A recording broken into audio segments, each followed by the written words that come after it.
at Kairav Tuni, or Kairav Tanu, which is a Shabbaton, which is amazing. It was started by a dear friend, an incredible person, the head of Mishkan Yecheskel, Reb Chesky Kavtile, and one of the many projects that he spearheaded for Klal Yisrael, and he's behind so many projects, it should be a schus for him and his family.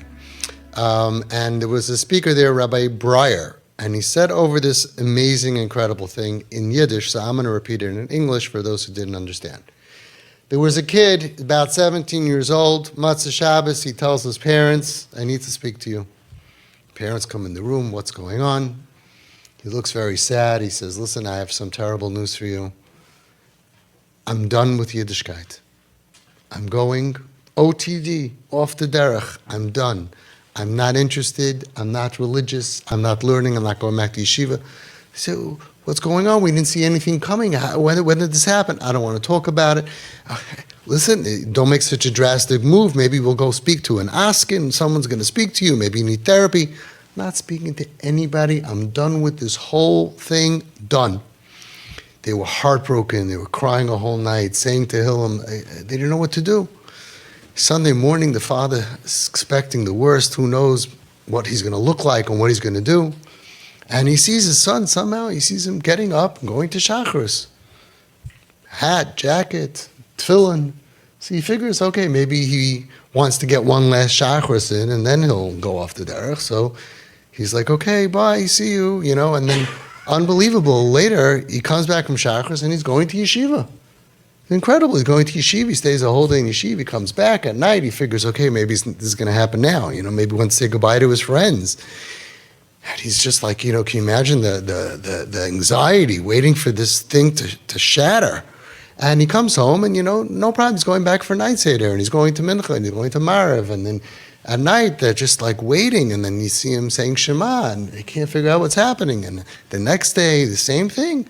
Goes to Shacharis, and then he goes to yeshiva, and he seems to be in a good mood, and and it's unbelievable. He comes home, mincha, Maariv, he's learning, he's making a bracha. They saw him wash, they thought he wouldn't wash, they saw him bench.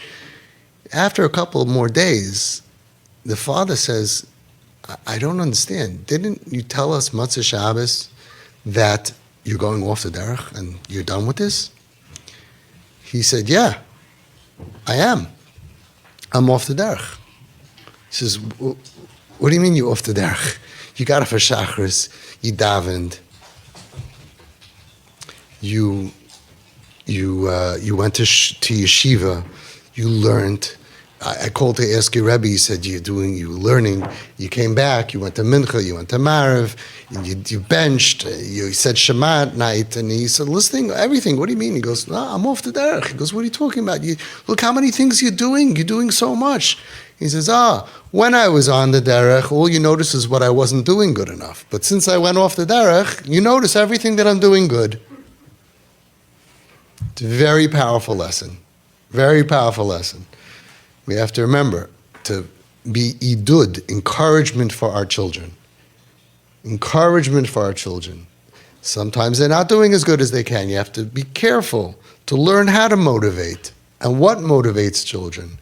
And it's not being angry at them. And it's not pulling their covers off if they don't get up. It's not being violent. It's not being overly. There are tools, and you have to learn.